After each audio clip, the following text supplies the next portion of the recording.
शांति 18/11 के ईश्वरीय महावाक्य। मीठे बच्चे, यह मंजिल बहुत भारी है, इसलिए अपना समय बर्बाद ना कर सतो प्रधान बनने का पुरुषार्थ करो। प्रश्न है, बच्चों की चढ़ती कला ना होने का मुख्य कारण क्या है? जवाब, चलते चलते थोड़ा भी अहंकार आया, अपने को होशियार समझा, मुरली मिस की, ब्रह्मा बाबा की अवज्ञा की तो कभी भी चढ़ती कला नहीं हो सकती। साकार की दिल से उतरा, माना निराकार की दिल से भी उतरा।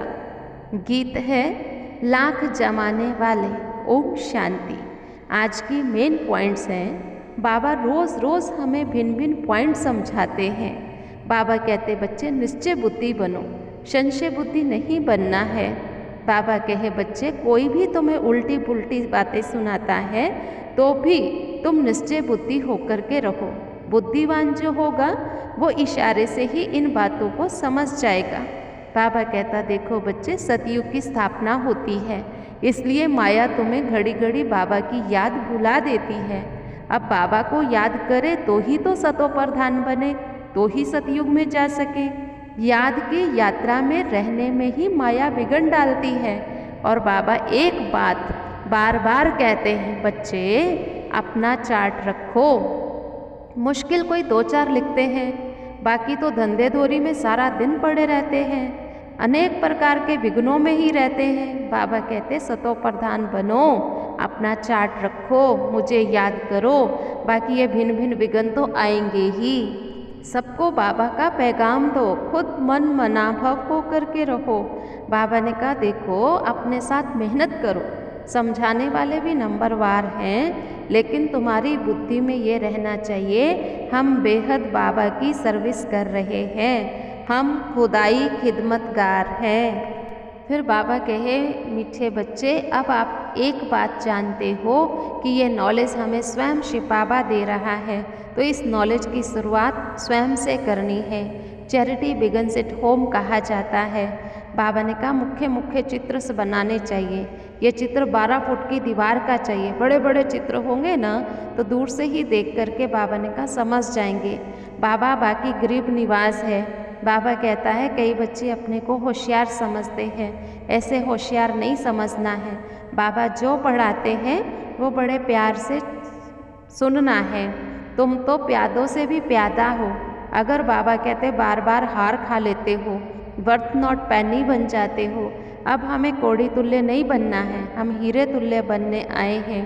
बाबा ने ये भी समझाया कि बाबा से जो भी वायदा किया है उसे पूरा करना है, वायदे तोड़ने नहीं हैं। सर्वशक्तिवान से जो वायदा किया है उसे निभाना है, देह अभिमान में नहीं आना है। देह अभिमान में आते हैं तो नीचे गिर पड़ते हैं। बाबा कहे देही अभिमानी बनो, तुमने सतयुग में जाकर के राजकुमार बनना है, इसलिए तुम अपने में खुश रहने की आदत डाल लो। बाबा कहते बच्चे तुम इतनों का कल्याण करो, अपना कल्याण करो जो बाबा तुम्हें खुद आफरीन देवे। तुम्हें भविष्य में डबल ताज मिलता है। अब यहाँ तो लाइट का ताज तुम्हें दे नहीं सकते हैं, तुम्हें यह भविष्य में ही मिलेगा, लेकिन उसके लिए तुम बच्चों को स्वदर्शन चक्र फिराते रहना है। जो स्वदर्शन चक्र फिराएंगे वो राजा ही पद पाएंगे। अच्छा मीठे मीठे सिकिलधे बच्चों प्रति माता पिता बाप दादा का याद प्यार नमस्ते। धारणा है बाप दादा से आफरीन लेने के लिए बाबा के ऊंचे कार्य में पूरा पूरा मददगार बनना है। बाबा को अपनी सेवाओं का समाचार देना है। देह अभिमान में आकर कभी भी बेअदबी नहीं करनी है, उल्टे नशे में नहीं आना है, अपना समय बर्बाद नहीं करना है, सर्विस के लिए युक्तियाँ रच सर्विसेबल बनना है। वरदान है त्याग और स्नेह की शक्ति द्वारा सेवा में सफलता प्राप्त करने वाले स्नेही सहयोगी भव। जैसे शुरू में नॉलेज की शक्ति कम थी, लेकिन त्याग और स्नेह के आधार पर सफलता थी। बुद्धि में दिन रात बाबा और यज्ञ तरफ लगन रही, जिगर से निकलता था बाबा और यज्ञ। इसी स्नेह ने सभी को सहयोग में लाया, इसी शक्ति से केंद्र बने। साकार स्नेह से ही मन मनाभव बने, साकार स्नेह ने ही सहयोगी बनाया। अभी भी त्याग और स्नेह की शक्ति से घेराव डालो तो सफलता मिलेगी। स्लोगन है फरिश्ता बनना है तो व्यर्थ बोल व डिस्टर्ब करने वाले बोल से मुक्त बनो। और आज का स्वमान, मैं सर्वस्नेही आत्मा हूँ। ओम शांति।